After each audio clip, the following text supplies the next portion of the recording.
Nobody's going to care as much about your life as you do, and that's a good thing.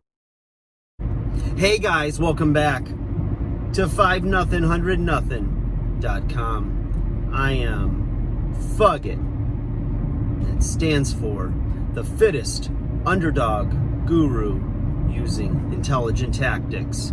Guys, there was a point in my life, and I can't remember exactly when it was, but I realized that people didn't care as much about my life as I do. Now, I started to notice this when I would talk to people and, tell them my story and what was going on in my life, every minute detail, because I really thought people cared, right? I mean, they asked questions, and some level, depending on the relationship, they did care what was going on in my life, but not as much as I thought, and not with as many details as I was sharing. Now, I noticed this because whenever they would ask about whatever issue we were talking about, they would forget little details, right? How's that one thing? Whatever it was, right? I don't know. Give an example. So, say I'm talking about my sister and going to my aunt's house for a barbecue. They'd say, so whatever happened when you were talking to your brother about your uncle's wedding? What? Or something. They'd forget some of the people, but they'd remember it was a barbecue. Whatever it was, they'd forget details. Now, if you think about it, first I was offended. I'm like, geez, they weren't even listening.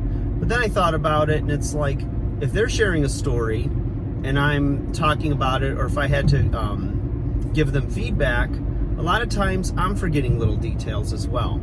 And the reason is that it's not so much the details as much as it is just the relationship. You're really asking to know, to see if everything's okay. Maybe they need some help. Maybe they just need, someone to listen, whatever it is, right? So you shouldn't be offended when the details are forgotten, because trust me, they will be forgotten, depending on the relationship. If somebody, and depending on the severity of the issue, obviously, if it's like, hey, I have a parent in hospice, or, something that's pretty deep, something that's very personal, chances are they might remember more because it's leaving a greater impact. But if it's a general story, not so much, right?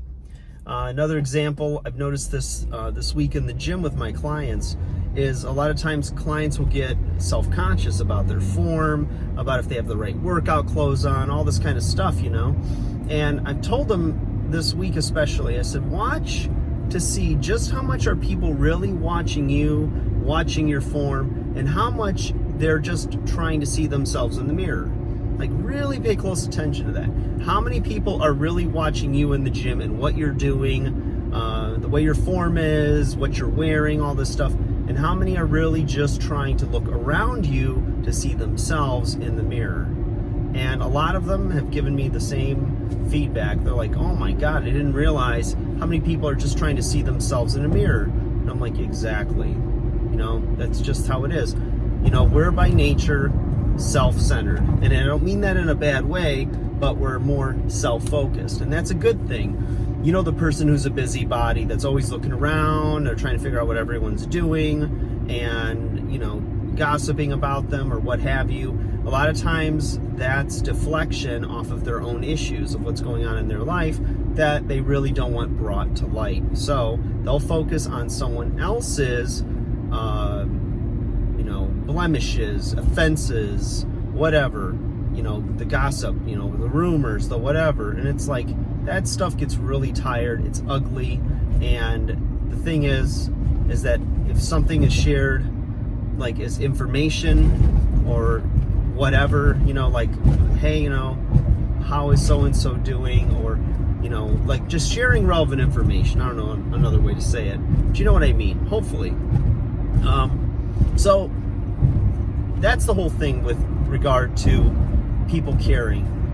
They really don't care as much as you think, and that's a good thing, because you quit worrying about what people think when you realize that they're basically not caring as much as you do.